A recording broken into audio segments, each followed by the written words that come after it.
Okay, this next video is entitled Challenges and Opportunities in the Tiger Prairie.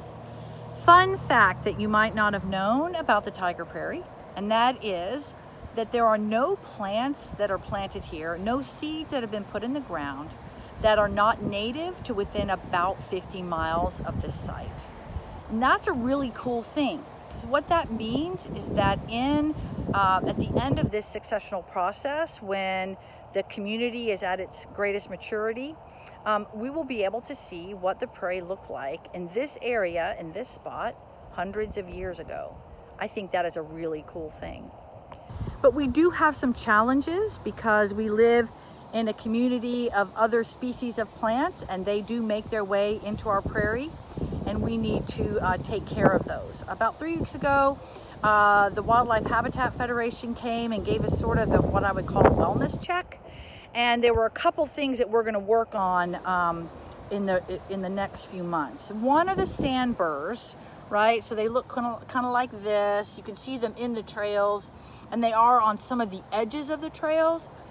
They're not necessarily non-native, but they are kind of a pain, and so they recommended basically kind of removing those so they don't get on students' clothes. So we'll be doing that.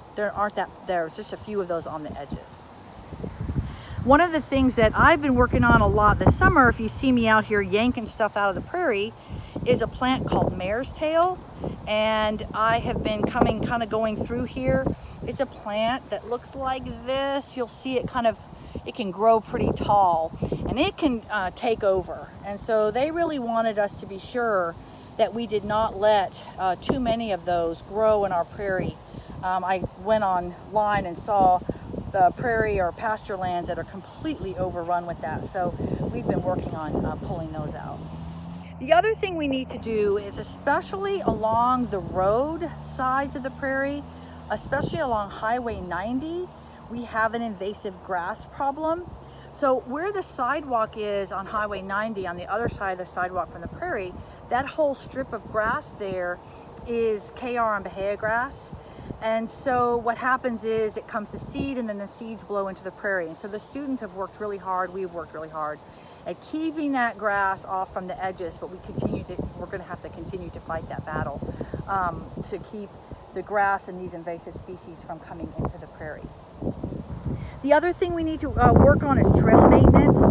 See, the idea of having the trails was we wanted kids to be out here working in the prairie, but not to be standing in the prairie. Because it's going to get, some of these grasses are going to get to be like about 6 feet tall.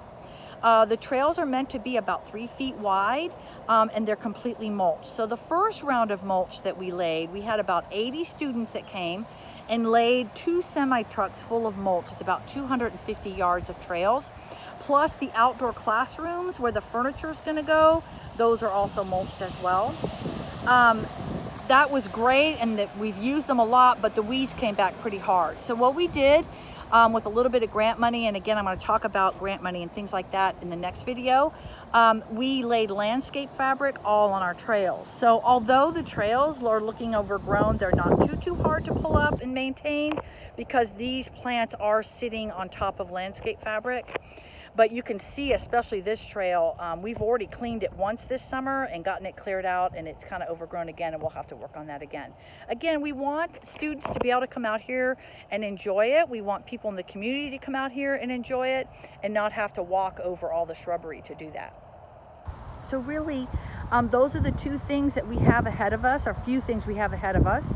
Making sure our prairie is cleared of invasive species, making sure we keep the edges and the curbs weed-eated and neat and clean, and that the trails are cleared of any shrubbery or things like that that could be there. And that's all for now. So the next video will be a really important one, and that is to talk about each and every one of our fantastic sponsors that help make this project possible.